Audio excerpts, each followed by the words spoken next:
सभी दोस्तों को प्यार भरा और दिल से नमस्कार। और मैं लेकर आ चुका हूं आपके सामने टॉप और बेहतर क्वेश्चन मेरे मित्र, जो कि आपके सामने आ चुके हैं इंपॉर्टेंट क्वेश्चन, जो कि आपके 26, 27 और 28 और 29 को आपके पेपर में छपने वाले हूबहू क्वेश्चन में आपके सामने लेकर आ चुका हूं। अगर आप भी कर रहे हो लोगो पायलट की तैयारी मेरे दोस्त, ठीक है ना, लोगो पायलट की तैयारी कर रहे हो, आरआरबी लोगो पायलट की तैयारी कर रहे हो, तो सब्सक्राइब कर ले अपने YouTube channel all exam class को, और मेरे साथ में जुड़ना आपको नहीं भूलना है। देखते हैं इसमें साइंस, मैथ और जीके जेएस के आखिरकार किस टाइप के क्वेश्चन हमसे बार बार पूछे जा रहे हैं, कि हमको पता चले 25 तारीख को कैसा पेपर पूछा गया, उसके आधार पर एक नए क्वेश्चन जो आपके सामने हूबहू में लेकर आ चुका हूं। तो एक बार जरूर साथ में जुड़ेंगे, लाइक शेयर सब्सक्राइब भी कर लेंगे अपने YouTube channel all exam class को। तो देखते हैं आज का फर्स्ट क्वेश्चन हमको क्या कहता है मेरे भाई। आज का देखिए पहला क्वेश्चन है, खाद्य पदार्थों में दुर्गंध आने का मुख्य कारण वसा और तेलों का क्या होता है, आपको बताना है। तो चलिए सबसे पहले एक बार आप लोग प्रयास करिए, नीचे आपको 4 ऑप्शन दिए गए हैं। देखिए जिन भी खाद्य पदार्थों में तेल और वसा का ज़्यादा इस्तेमाल होता है उन्हें हमें खुले में रखने से बचना चाहिए। खुले में आप रखेंगे तो ये हवा से क्रिया कर लेंगे, हवा में होती है ऑक्सीजन, तो ऑक्सीजन से क्रिया करने के बाद तेल और वसा का ऑक्सीकरण हो जाता है, ऑक्सीडाइज हो जाते हैं, जिस कारण से इनमें दुर्गंध आने लगती है और उन खाद्य पदार्थों का स्वाद भी चेंज हो जाता है। और ज़्यादा दिन तक ऑक्सीकरण होगा अगर तेल और वसा का, तो ये विषाक्त भी हो जाते हैं वे पदार्थ। विषाक्त होने के बाद आपके शरीर को काफ़ी हानि पहुंचाते हैं। इसलिए खाद्य पदार्थों को जिन्हें वसा और तेल का इस्तेमाल किया गया है उन्हें खुले में रखने से बचना चाहिए। तो सही ऑप्शन कौन सा हो जाएगा? सही ऑप्शन लास्ट वाला ऑप्शन हो जाएगा। अब देखिए हमारा नेक्स्ट दूसरा क्वेश्चन है, जीएसटी लागू करने वाला पहला देश कौन था, ये आपको बताना है। जीएसटी मतलब कि गुड्स एंड सर्विस टैक्स, इसे सबसे पहले फ्रांस देश लागू किया था 1954 में। भारत में जीएसटी कब लागू हुआ? 1 जुलाई 2017 से जीएसटी लागू है। इसके लिए हमने 101वां संविधान संशोधन किया और रखा किस आर्टिकल में इसको है? 279 के ए में इसे हमने रखा है। ये दोनों क्वेश्चन आपके एग्जाम में बहुत बार पूछे गए हैं। और जीएसटी दिवस कब मनाया जाता है? 1 जुलाई को जीएसटी दिवस मनाया जाता है। जीएसटी का जो नंबर मिलता है उसमें कितने डिजिट होते हैं? तो उसमें 15 डिजिट होते हैं। ये सब क्वेश्चन आपके एग्जाम में पूछे गए क्वेश्चन है। तो सही ऑप्शन होगा जीएसटी लागू करने वाला देश पहले नंबर पर फ्रांस था। अब देखिए नेक्स्ट हमारा तीसरा क्वेश्चन है, 5 मीटर पर सेकंड की गति से गतिशील 22 केजी वजन वाले वस्तु की गतिज ऊर्जा कितनी होगी, आपको बताना है। तो काइनेटिक एनर्जी का फार्मूला क्या होता है? काइनेटिक एनर्जी बराबर होता है 1/2 mv² होता है। जहां पर देखिए 1/2 लिखिए, मास आपको दिया गया है 22 केजी का, तो 22 लिख लीजिए। वेलोसिटी आपको यहाँ पर दी गई है 5 मीटर पर सेकंड, इसका स्क्वायर करेंगे तो 25 बन जाएगा। 1/2 से इसे डिवाइड करेंगे 22 को, तो 11 बन जाएगा। 11 × 25 करेंगे तो आंसर आपको 275 जूल का मिल जाएगा। वो किस ऑप्शन में रखा गया है? ऑप्शन नंबर पहले में रखा गया है। तो इस प्रकार से आपको समझ करके इन सभी क्वेश्चनों को करना होता है। अब देखिए नेक्स्ट हमारा चौथा क्वेश्चन है, 4 किलोग्राम वजनी एक वस्तु जो है वो स्थिर स्थिति में है, निरंतर बल लागू होने पर यह 5 मीटर पर सेकंड की गति प्राप्त करती है। तो बल के द्वारा किया गया कार्य आपको बताना है। तो अगर कार्य बताना है तो कार्य बराबर क्या होता है? W बराबर होता है F × S, जहां पर F क्या है? फोर्स है, S क्या है? विस्थापन है। तो फोर्स तो आपको यहाँ पर दिया नहीं गया, तो फोर्स को हम और चेंज करेंगे, F बराबर mg होता है। तो mgs हमको यहाँ पर 3 चीजें निकालनी है। तो m तो हमको दिया गया है 4, g की वैल्यू हमको पता होती है 10, s हमको नहीं पता है, मतलब विस्थापन अगर हम निकालें तो फोर्स हमारा आ जाएगा। तो यहाँ पर हम गति के नियम का प्रयोग करेंगे। गति का तीसरा नियम क्या कहता है? v² बराबर u² + 2gs, ये हमारा गति का तीसरा नियम होता है। तो यहाँ पर देखिए प्रारंभिक जो स्थिति है वो स्थिर है। स्थिर मतलब कि प्रारंभिक वेग जो हमारा होगा वो 0 होगा। 0 का स्क्वायर भी करेंगे तो 0 हो जाएगा। 2 यहाँ पर लिखिए, g की वैल्यू 10 होती है और s हमको निकालना है। और v देखिए यहाँ पर आपको दिया गया है, जो अंतिम वेग आपको दिया गया है वो 5 मीटर पर सेकंड का दिया गया है। इसका स्क्वायर करेंगे तो ये 25 बन जाएगा। ठीक है, 5 का स्क्वायर करेंगे तो 25 बन गया। तो अब 25 बटे अगर 20 कर दें आप, 10 दूना 20, और इस ये नीचे आ जाएगा 20, तो s की वैल्यू यहाँ पर से आपको मालूम चल जाएगी। तो s बराबर क्या आ जाएगा? 5 × 5 = 25 और 5 × 20, तो s बराबर 5/4 आ गया। तो चलिए वैल्यू को रख लेते हैं। m की वैल्यू आपको दी गई है 4, g की वैल्यू 10 होती है, s अभी आपने निकाला 5/4, तो 4 से 4 कट गया, 10 × 5 = 50 आ जाएगा। तो 50 जूल जो आ जाएगा वो बल के द्वारा किया गया कार्य आ जाएगा। सही आंसर हो जाएगा इसका पहला वाला ऑप्शन। अब नेक्स्ट देखिए क्वेश्चन है, थायरॉक्सिन के संश्लेषण के लिए निम्नलिखित में से क्या आवश्यक होता है। तो थायरॉक्सिन जो होता है वो थायराइड ग्रंथि से निकलता है। थायराइड ग्रंथि कहाँ पर होती है, हमारे गले के पास में होती है। तो थायरॉक्सिन के संश्लेषण के लिए सबसे आवश्यक जो है वो आयोडीन है। अगर आयोडीन नहीं मिलेगा आपके शरीर में तो थायरॉक्सिन का संश्लेषण नहीं होगा, जिस कारण से घेंघा नामक रोग हो जाता है। आपने देखा होगा गले के पास थोड़ा सा फूल आता है ना, तो वो घेंघा नामक रोग हो जाता है। तो ये आयोडीन की कमी से होता है। तो आयोडीन की कमी अगर आपके शरीर में हो रही है तो इसके लिए आप क्या क्या खा सकते हैं। इसके लिए आप समुद्री मछली का सेवन कर सकते हैं, जो लोग नॉन वेज वाले हैं। जो लोग वेज वाले हैं वो पत्तेदार, हरी पत्तेदार सब्जियां खाइए।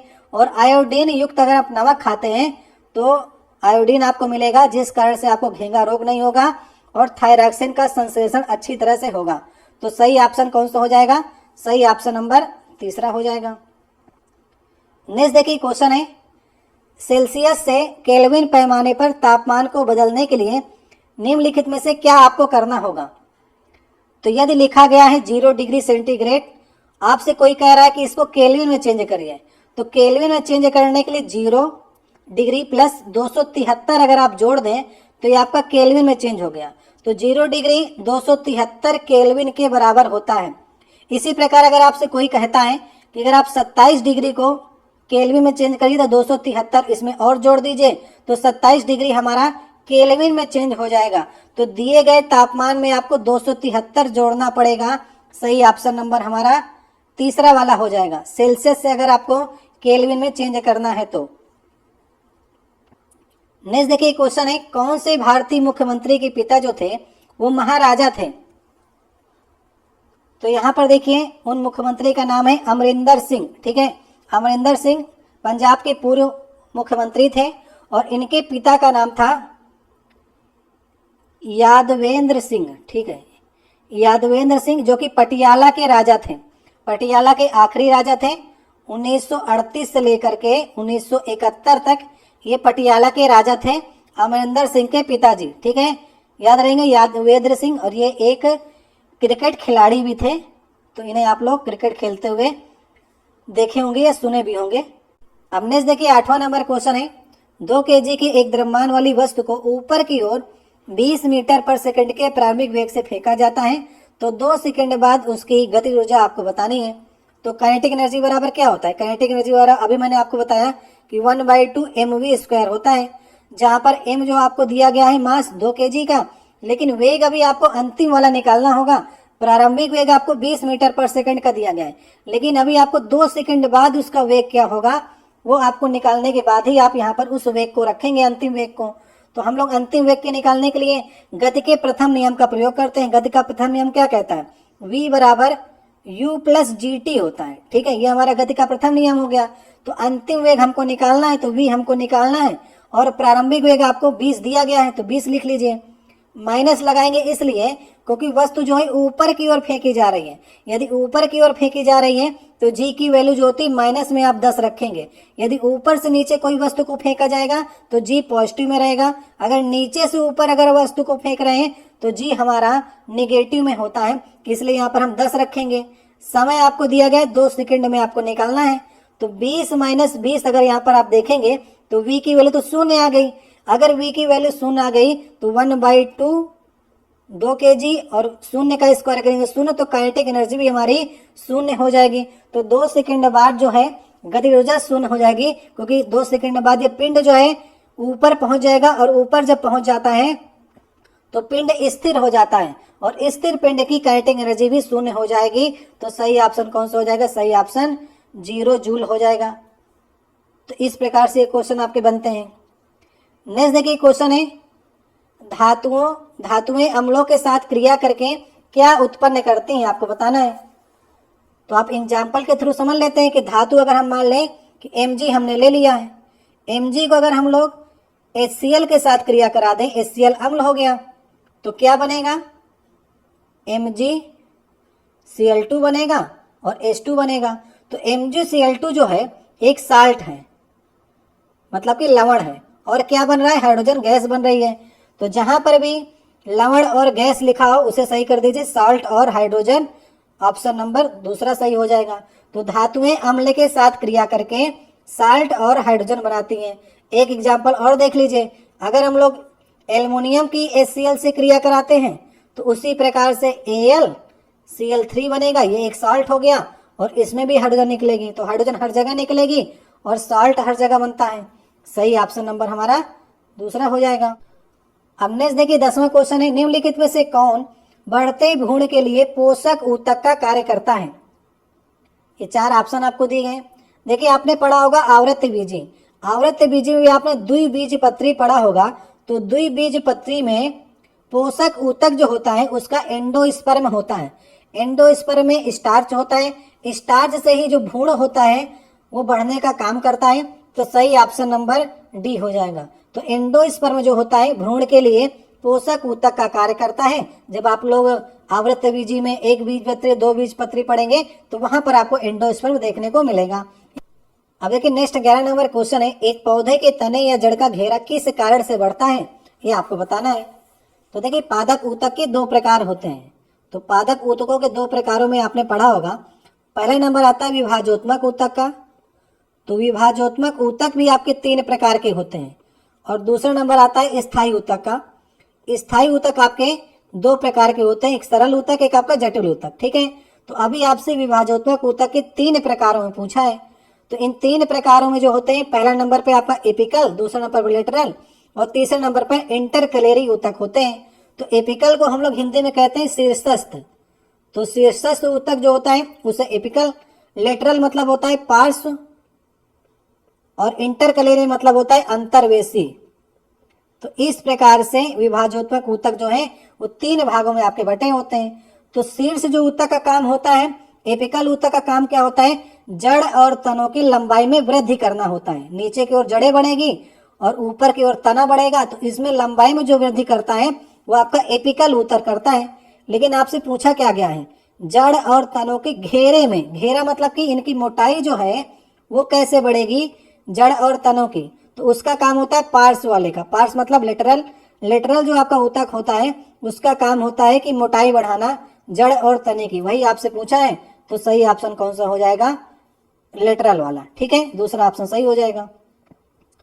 नेक्स्ट देखिए 12 नंबर क्वेश्चन है, कौन सी धातु केरोसिन के तेल में संग्रहित होती है, आपको बताना है। तो केरोसिन के तेल में डुबा करके रखा जाता है सोडियम को, क्योंकि सोडियम जो होती है काफी क्रियाशील होती है हवा के साथ में। तो हवा के साथ में जैसे ही लगती है, जैसे इसको नमी प्राप्त हो जाती है तो ये आग पकड़ लेती है, इसलिए इसे हम लोग मिट्टी के तेल में डुबा करके रखते हैं। और बहुत बार एग्जाम में यहाँ पे क्वेश्चन पूछा गया है। वैसे धातुएं जो होती हैं वो कठोर होती हैं, लेकिन आपका सोडियम हो गया और पोटेशियम हो गया, ये नरम धातुओं में आती हैं, इन्हें आप चाकू से काट सकते हैं। ठीक है, तो जब भी आपसे पूछेगा किन धातुओं को आप चाकू से काट सकते हैं, तो सोडियम और पोटेशियम सही कर दीजिएगा, क्योंकि ये नरम धातुओं में आती हैं। सोडियम का परमाणु क्रमांक होता है 11 और परमाणु भार होता है 23। ठीक है, ये भी आपके एग्जाम में पूछा गया क्वेश्चन है। तो केरोसिन में डुबो करके इसे रखा जाता है। नेक्स्ट देखिए क्वेश्चन है, 20 सेंटीमीटर वक्रता त्रिज्या वाले अवतल दर्पण की फोकस दूरी आपको बतानी है। तो वक्रता त्रिज्या C बराबर होता है 2f, मतलब कि फोकस दूरी का डबल जो होता है वो वक्रता त्रिज्या होती है। यहाँ पर वक्रता त्रिज्या आपको 20 दी गई है, तो 20/2 कर देंगे तो आपको फोकस दूरी मिल जाएगी, और फोकस दूरी यहाँ पर आपको 10 मिलेगी। 10 किस ऑप्शन में रखा गया है, तीसरे में। सही ऑप्शन होगा तीसरा वाला। लेकिन अब आपसे एग्जाम में कंफ्यूज भी आपको कराएगा, कहीं पर आपसे 10 सेंटीमीटर प्लस में लिख देगा और कहीं पर माइनस में लिख देगा। तो अवतल जो दर्पण होता है उसकी फोकस दूरी निगेटिव होती है, याद रखिएगा। तो अगर आपसे माइनस पूछता है तो पूरे डाटा के सहित आपको माइनस भी याद रखना है। और उत्तल दर्पण की फोकस दूरी पॉजिटिव में होती है, इसमें नहीं पूछा है, कोई बात नहीं, आप लोग तैयार होके जाइएगा और माइनस वाले को सही करिएगा अगर प्लस में कहीं पर भी दिया गया है तो। अब देखिए नेक्स्ट हमारा 14 नंबर क्वेश्चन है, 3 तत्व आपको दिए गए ABC जो कि डोवेर-एरर के त्रिक नियम पर व्यवस्थित हैं। यदि A का परमाणु द्रव्यमान 7 है, C का 39, तो B का आपको परमाणु द्रव्यमान कितना होगा ये निकालना है। तो यदि आपको डोवेर-एरर का त्रिक नियम नहीं मालूम है तो आप इसे नहीं कर पाएंगे। डोवेर-एरर ने 1817 में अपना त्रिक नियम दिया था। उन्होंने ये बताया था कि यदि हम 3 तत्वों को उनके परमाणु भार के बढ़ते क्रम में लिखें। तो पहले और तीसरे तत्व का जो परमाणु भार होगा उसका औसत बीच वाले तत्व के परमाणु भार के बराबर होगा। तो चलिए समझते हैं। जैसे यहाँ पर हम आपको 3 तत्व दिए गए ए बी सी, तो इनके परमाणु द्रव्यमान के बढ़ते क्रम में लिखना है आपको। तो पहले को देखिए आपको 7 दिया गया है, दूसरे का आपको निकालना है बी वाले का, और तीसरे का आपको 39 दिया गया है परमाणु द्रव्यमान। ठीक है, तो डोबर एंड ने क्या कहा था, पहले और तीसरे तत्व का परमाणु भार का अगर हम लोग औसत कर दें तो बीच वाले तत्व का परमाणु भार निकल आएगा। तो औसत कर देते हैं, 7 + 39/2 कर दें तो औसत आ जाएगा 46/2, मतलब कि 23 आ जाएगा। तो 23 जो होगा वही बी वाले तत्व का परमाणु द्रव्यमान होगा। तो सही ऑप्शन कौन सा हो जाएगा, सही ऑप्शन नंबर हमारा तीसरा नंबर हो जाएगा। अब यहाँ पर ए जो लिखा गया 7 इसका परमाणु भार है, तो ए यहाँ पर अगर 7 है तो ये लिथियम की बात कर रहा है। ठीक है, बी यहाँ पर सोडियम की बात की है इसने, और सी यहाँ पर 39 है, इसका मतलब इसने पोटेशियम की बात की है। तो इस प्रकार से आपको तत्वों को भी याद रखना है। तो सही ऑप्शन नंबर इसका तीसरा होगा। रेलवे ने इसमें गलत आंसर लगाया है, इसलिए इसे आप सही मानिएगा नहीं। सही ऑप्शन नंबर तीसरा ही इसका राइट आंसर होगा। समझ गए आप लोग। अब देखिए नेक्स्ट हमारा 15 नंबर क्वेश्चन है, निम्नलिखित गैसों में से कौन सी गैस जो है वो बायोगैस संयंत्र से उत्पन्न नहीं होती, आपसे पूछा गया है। बायोगैस संयंत्र मतलब कि गोबर गैस संयंत्र। तो इसमें देखिए कार्बन मोनोऑक्साइड इससे उत्पन्न नहीं होती है, डी वाला ऑप्शन सही ऑप्शन होगा। H2S मतलब कि हाइड्रोजन सल्फाइड होती है, कार्बन डाइऑक्साइड गैस भी होती है, और मीथेन गैस भी होती है। इससे एक क्वेश्चन और बनता है कि बायोगैस संयंत्र की सबसे मुख्य घटक कौन सी गैस होती है, तो सही ऑप्शन तब आप करेंगे मीथेन गैस को। मीथेन गैस जो होती है वो मेन घटक होती है बायोगैस की। 50 से 70% तक बायोगैस संयंत्र से उत्पन्न की जाती है। उसके बाद दूसरे नंबर पर कार्बन डाइऑक्साइड लगभग 25% उत्पन्न होती है। यदि आपके ऑप्शन में अमोनिया भी रखता तो अमोनिया गैस भी बायोगैस संयंत्र से उत्पन्न होती है। सिर्फ और सिर्फ कार्बन मोनोऑक्साइड उत्पन्न नहीं होती है। ऑप्शन नंबर डी इसका सही होगा। नेक्स्ट देखिए क्वेश्चन है, इसमें आपसे पूछा जा रहा है यदि आप एक दर्पण में देखते हैं और पाते हैं कि आपकी छवि जो है वो आपसे छोटी है, तो कौन सा दर्पण आप देख रहे हैं। तो आपने अपने आप को देखा, आप मान लीजिए 6 फुट के थे और उसमें दिख रहे हैं 4 फुट के, तो आपने किस तरह के दर्पण को देखा है। तो इसका सही ऑप्शन होगा ऑप्शन नंबर दूसरा, आपने उत्तल दर्पण देखा है। क्योंकि उत्तल दर्पण में जो प्रतिबिंब बनता है वो वस्तु से छोटा ही बनता है।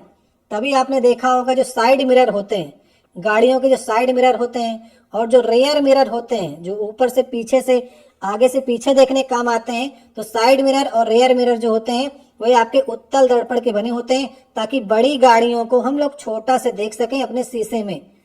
तो उत्तल दर्पण का प्रयोग हम लोग इसीलिए करते हैं। और जब आपको चीजें बड़ी देखनी हो तब वहां पर आप अवतल दर्पण का प्रयोग करेंगे। जैसे ENT का डॉक्टर जो होता है ना, नाक कान गले वाला, तो उसको चीजें बड़ी देखनी होती हैं तो वो आपका अवतल दर्पण का प्रयोग करता है। और गाड़ी की जो हेडलाइट होती है वो भी आपकी अवतल दर्पण की बनी होती है, क्योंकि उसे लाइट ज्यादा फैलानी होती है।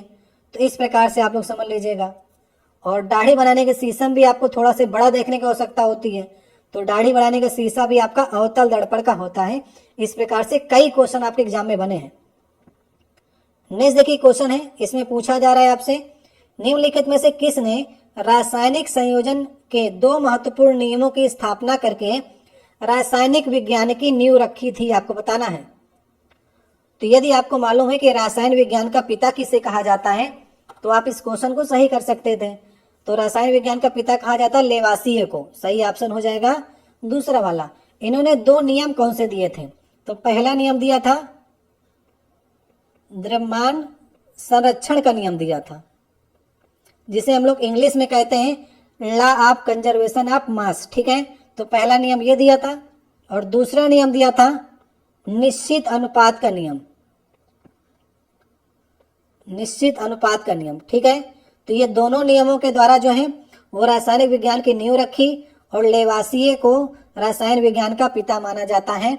सही ऑप्शन होगा ऑप्शन नंबर हमारा दूसरा वाला। अब नेक्स्ट देखिए क्वेश्चन है, इसमें पूछा जा रहा है क्लोरीन गैस का उपयोग निम्न में से किसके निर्माण में किया जाता है, ये आपको बताना है। तो क्लोरीन गैस का उपयोग किसके निर्माण में किया जाता है? यदि आप बुझे हुए चूने मतलब कि CaOH का होल ट्वाइस में अगर आपने क्लोरीन की क्रिया करा दी तो क्या बन जाएगा? ब्लीचिंग पाउडर बन जाता है, CaOCl2 प्लस H2O। तो ये आपका ब्लीचिंग पाउडर है जिसका रासायनिक नाम होता है कैल्शियम ऑक्सीक्लोराइड। ठीक है, तो क्लोरीन गैस का उपयोग करके हम किसका निर्माण करते हैं? ब्लीचिंग पाउडर का निर्माण करते हैं। बी वाला ऑप्शन सही होगा। तो बुझे हुए चूने में क्लोरीन डाल देंगे तो आपका ब्लीचिंग पाउडर बन जाएगा, जो कि ब्लीचिंग पाउडर काम क्या होता है? पानी को शुद्ध करना काम होता है। तो बी वाला ऑप्शन सही होगा। यहाँ पर लिखा गया बेकिंग पाउडर। तो बेकिंग पाउडर का फार्मूला क्या होता है? NaOHCO3। सोडियम बाइकार्बोनेट जो होता है वो बेकिंग पाउडर होता है, जिसे बेकिंग सोडा भी कहते हैं। और धुलाई वाला सोडा कौन सा होता है जिसे धोने काम में प्रयोग करते हैं? Sodium carbonate. तो सोडियम कार्बोनेट जो होता है वो धोने वाला सोडा होता है, और सोडियम बाइकार्बोनेट जो होता है वो खाने वाला सोडा होता है। ठीक है, ये दोनों चीज आप लोग याद रखिएगा। नेक्स्ट देखिए क्वेश्चन है, दादा साहब फाल्के पुरस्कार किस क्षेत्र में महत्वपूर्ण सार्वजनिक उपलब्धि के लिए दिया जाता है? तो दादा साहब फाल्के पुरस्कार जो है वो फिल्म के क्षेत्र में दिया जाता है। तीसरा वाला ऑप्शन सही होगा। अभी देखिए 2024 का दादा साहब फाल्के पुरस्कार जो मिला है वो मिथुन चक्रवर्ती को मिला है। लेटेस्ट अभी आपकी न्यूज है। ठीक है, तो मिथुन चक्रवर्ती को मिला हुआ 2024 का दादा साहब फाल्के पुरस्कार, ये याद कर लीजिएगा। 2023 का भी आपके एग्जाम में पूछा जा सकता है। तो 2023 का मिला था वहीदा रहमान को। ठीक है, इन्हें फिल्मों में उत्कृष्ट प्रदर्शन के लिए दादा साहब फाल्के पुरस्कार मिलता है। अगर हम पत्रकारिता की बात करेंगे तो पत्रकारिता में पुलित्जर पुरस्कार मिलता है। साहित्य में तो कई पुरस्कार हैं आपके, जैसे ज्ञानपीठ पुरस्कार हो गया, व्यास सम्मान हो गया, सरस्वती हो गया, साहित्य अकेडमी हो गया। तो ये साहित्य के पुरस्कार हैं। और खेल में भी आपके अर्जुन पुरस्कार हो गए, द्रोणाचार्य पुरस्कार हो गए। तो इस प्रकार से आपके पुरस्कार होते हैं। तो एक आपका देखिए दादा साहब फाल्के पुरस्कार होता है, एक आपका अंतरराष्ट्रीय दादा साहब फाल्के पुरस्कार होता है जो 2024 में मिला है। जवान फिल्म के लिए शाहरुख खान को मिला है, बेस्ट एक्टर का खिताब मिला है। ठीक है, तो अंतरराष्ट्रीय पूछेगा तो शाहरुख खान जवान फिल्म के लिए बेस्ट एक्टर का। अगर आपसे दादा साहब फाल्के से पूछता है तो 2024 का मिथुन चक्रवर्ती को, और 2023 का भी याद रखिएगा वहीदा रहमान को। और अगर प्रथम भी पूछ लेता कभी कभी आपसे तो 1969 में देविका रानी को मिला था। ठीक है, पहली बार जो किसे मिला था दादा साहब फाल्के, तो 1969 में देविका रानी को मिला था। तो ये सारे क्वेश्चन बनते हैं एग्जाम में। अब देखिए नेक्स्ट हमारा 20 नंबर क्वेश्चन है, कठोप उपनिषद में नचिकेता नामक एक किशोर और देवता के बीच में बातचीत दर्ज है। तो आपको बताना है कौन से देवता जो थे वो नचिकेता से बात कर रहे हैं इस कठोप उपनिषद में। तो कठोप उपनिषद जो था ये कठ नामक आचार्य ने इसे लिखा था, इसलिए इसका नाम इस प्रकार से पड़ा है। तो इस उपनिषद के अंदर यम और नचिकेता आपस में बात कर रहे हैं, भगवान यम। तो सही ऑप्शन होगा पहला वाला, यम मतलब कि यमराज। ठीक है, तो नचिकेता के ढेर सारे प्रश्न थे जिनके जवाब यमराज दे रहे हैं इस उपनिषद में। नचिकेता एक बालक है जो अपने पिता से प्रताड़ित होकर के भगवान यम के यहाँ पहुंच जाता है, यमराज के यहाँ पहुंच जाता है। और 3 दिन तक यमराज अपने घर पे नहीं होते हैं, तो उनके घर के बाहर ये बैठा रहता है भूखा प्यासा। और जब यमराज आते हैं तब उनसे ढेर सारे प्रश्न करता है। तो इस प्रकार का जो बातचीत है ये कठोप उपनिषद में लिखी गई है। जब आप पढ़ेंगे तो आपको मालूम चलेगा। तो उपनिषदों की संख्या कितनी है? 108 उपनिषद हैं, याद रखिएगा। बहुत बार आपके एग्जाम पूछा गया है। 4 वेद हैं, 6 वेदांग हैं। तो इस प्रकार से क्वेश्चन आपके एग्जाम में बनते हैं। तो भगवान यम और नचिकेता के बीच में बातचीत है कठोप उपनिषद में। नेक्स्ट देखिए क्वेश्चन है 21 नंबर, कौन सा प्रकृति में कभी अकेले नहीं होता है? तो जड़त्व, संवेग, बल या वेग, ये आपको बताना है। तो प्रकृति में कौन कभी अकेले नहीं होगा? तो सही ऑप्शन होगा फोर्स। फोर्स जब भी लगेगा वो 2 पिंडों के बीच में ही होता है। अकेले कहीं पर फोर्स काम नहीं करता है। 2 चीजों के बीच में प्रतिक्रिया और क्रिया प्रतिक्रिया का से ही फोर्स आपका लगता है। सही ऑप्शन होगा तीसरा वाला। ठीक है, तो कभी भी फोर्स जो है अकेले नहीं होता है, उसके लिए 2 चीजें होना बहुत जरूरी है। अब देखिए नेक्स्ट हमारा 22 नंबर क्वेश्चन है, एक कंडक्टर का प्रतिरोध किसके व्युत क्रमानुपाती होता है, आपसे पूछा जा रहा है। तो आपने देखिए रेजिस्टेंस का फार्मूला पढ़ा होगा, R बराबर होता है रो L बाई ए होता है, ठीक है। तो यहाँ पर प्रतिरोध देखिए, प्रतिरोध किसके अनुक्रमानुपाती है और किसके व्युत क्रमानुपाती है। तो व्युत क्रमानुपाती है ए के, ए मतलब कि अनुप्रस्थ काट के क्षेत्रफल के व्युत क्रमानुपाती है, इनवर्सली प्रोपोर्शनल है। अगर हम करेंगे डायरेक्ट किसके प्रोपोर्शनल है, दो डायरेक्ट देखिए लंबाई के हैं, प्रतिरोधकता मतलब रो के हैं और टेम्परेचर के भी होता है। तो व्युत क्रमानुपाती पूछेगा तो ए है मतलब कि अनुप्रस्थ काट का क्षेत्रफल, तो डी वाला ऑप्शन सही ऑप्शन होगा। अब देखिए नेक्स्ट हमारा क्वेश्चन है, यदि ये चार ऑप्शन दिए गए शामिल हो तो जीवों में अधिक विविधता उत्पन्न होती है, आपको बताना है। तो देखिए आपने लैंगिक प्रजनन पढ़ा होगा और आपने अलैंगिक प्रजनन भी पढ़ा होगा। तो जो लैंगिक प्रजनन होता है उसमें जो जीव होते हैं उनमें आपकी अधिक विविधता आती है। जैसे मनुष्य जो होता है उसमें नर और मादा दोनों क्रियाएं करके एक दूसरे प्रकार का जीव उत्पन्न करती हैं, जबकि अलैंगिक जनन में आपने देखा होगा उसमें एक ही प्रकार के जीव उत्पन्न होते हैं। जैसे आपका जीवाणु हो गया, हाइड्रा हो गया, अमीबा हो गया। तो ये मुकलन, विखंडन, द्विखंडन इस प्रकार की क्रियाएं करके अपने जैसे ही जीव उत्पन्न करती हैं। जबकि लैंगिक जो आपका प्रजनन होता है उसमें अधिक विविधता आती है, उसमें डिफरेंट आपका मानव पैदा होता है। तो सही ऑप्शन कौन सा होगा, सही ऑप्शन नंबर पहला हो जाएगा। यही आपसे पूछ रहा है कि लैंगिक जनन में विविधता किस में उत्पन्न होगी, किस जनन में, तो लैंगिक प्रजनन में। सही ऑप्शन नंबर 1 हो जाएगा। अब देखिए हमारा नेक्स्ट क्वेश्चन है 24 नंबर, यदि क्रिप्टॉन का परमाणु क्रमांक 36 है तो उसके इलेक्ट्रॉनिक विन्यास कितना हो गया, आपको बताना है। तो क्रिप्टॉन को आपको देख के समझ में आ रहा है, क्रिप्टॉन जो है हमारा अक्रिय गैसों में आता है, क्रिप्टॉन 36, क्योंकि ये आपका हीलियम, नियान, आर्गन, क्रिप्टॉन, जिनान, रेडान उसमें आएगा। इसलिए क्रिप्टॉन का जो आखिरी हमारा कक्ष होगा वो भरा होगा। तो भरे वाले में देखिए 2 ऑप्शन इसने रख दिया, पहला और लास्ट वाला। नहीं तो अगर किसी एक में 8 रखता लास्ट में तो उसको हम लोग सही करके चले जाते हैं, लेकिन अभी आपको निकालना पड़ेगा। कैसे आप निकालेंगे, इसका इलेक्ट्रॉनिक विन्यास कैसे निकालते हैं, 1s2, 2s2, 2p6, 3s2, 3p6, 4s2, 3d10 और आपका 4p6। तो वे हम लोग देख लेते हैं पहले कक्ष में कितने, 1s2 मतलब पहले कक्ष में 2 हमारे इलेक्ट्रॉन होंगे, 2 वाले में देखिए 8 है और 3 वाले कक्ष में देखिए यहाँ पर 8 यहाँ पर है और 10 यहाँ पर है। तो 3 वाले कक्ष में 18 हो गए और 4 वाले में 2 यहाँ पर है और यहाँ पर p में 6 है। तो 4 वाले कक्ष में इस प्रकार से, तो 2, 8, 18, 8 वाला जो ऑप्शन है पहला नंबर उसको आपको सही करना है। तो यदि आपको इलेक्ट्रॉनिक विन्यास आता होगा तभी आप इसे सही कर पाएंगे। ऑप्शन नंबर 1 सही होगा। अब देखिए हमारा ये 25 नंबर क्वेश्चन है, आज का लास्ट क्वेश्चन होगा। इस सेट में कुछ करंट अफेयर भी थी जो काफ़ी पुरानी थी, जिनके बारे में इस समय चर्चा करने कोई औचित्य नहीं है। तो इतने प्रकार के क्वेश्चन आपके एग्जाम में इस तरह के पूछे गए थे। ये क्वेश्चन मैं आपके लिए छोड़े जा रहा हूँ। उड़ीसा को अधिकतर जो है वो किन प्राकृतिक आपदाओं का सामना करना पड़ता है, ये 4 ऑप्शन आपको दिए गए हैं। तो इसका जवाब आप लोग कमेंट बॉक्स में दीजिएगा। तो उड़ीसा में ज़्यादातर क्या आते हैं, भूकंप होती है, वर्षा, चक्रवात, बूंदाबांदी। इन चारों ऑप्शन में से एक ऑप्शन सही है, उसका जवाब कमेंट बॉक्स में देना है। और आपने इन 25 जो पिछले बार आपके एलपी एंड टेक्नीशियन में पूछे गए जीके, जीएस, जीए का पोर्शन था, उसमें आपने कितने क्वेश्चन सही किए कमेंट बॉक्स में कह सकते हैं।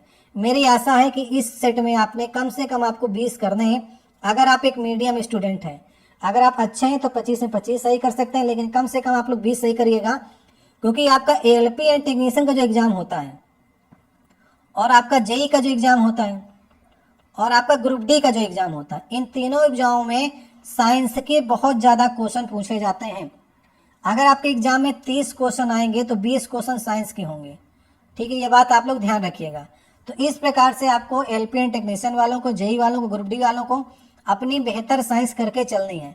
एनटीपीसी वाले और आरपीएफ वाले साइंस अगर उनको कम भी आती तब भी चल जाएगा, लेकिन एलपी एंड टेक्नीशियन, जेई और ग्रुप डी को बेहतर साइंस करके चलनी है। और हमने ढेर सारे आपको साइंस के वीडियो कराए, अगर आप उनको देखकर जाएंगे तो 60 से 70% क्वेश्चन कहीं नहीं गए, क्योंकि रेलवे के क्वेश्चन जो है 60 से 70 रिपीट होकर के पूछे जाते हैं।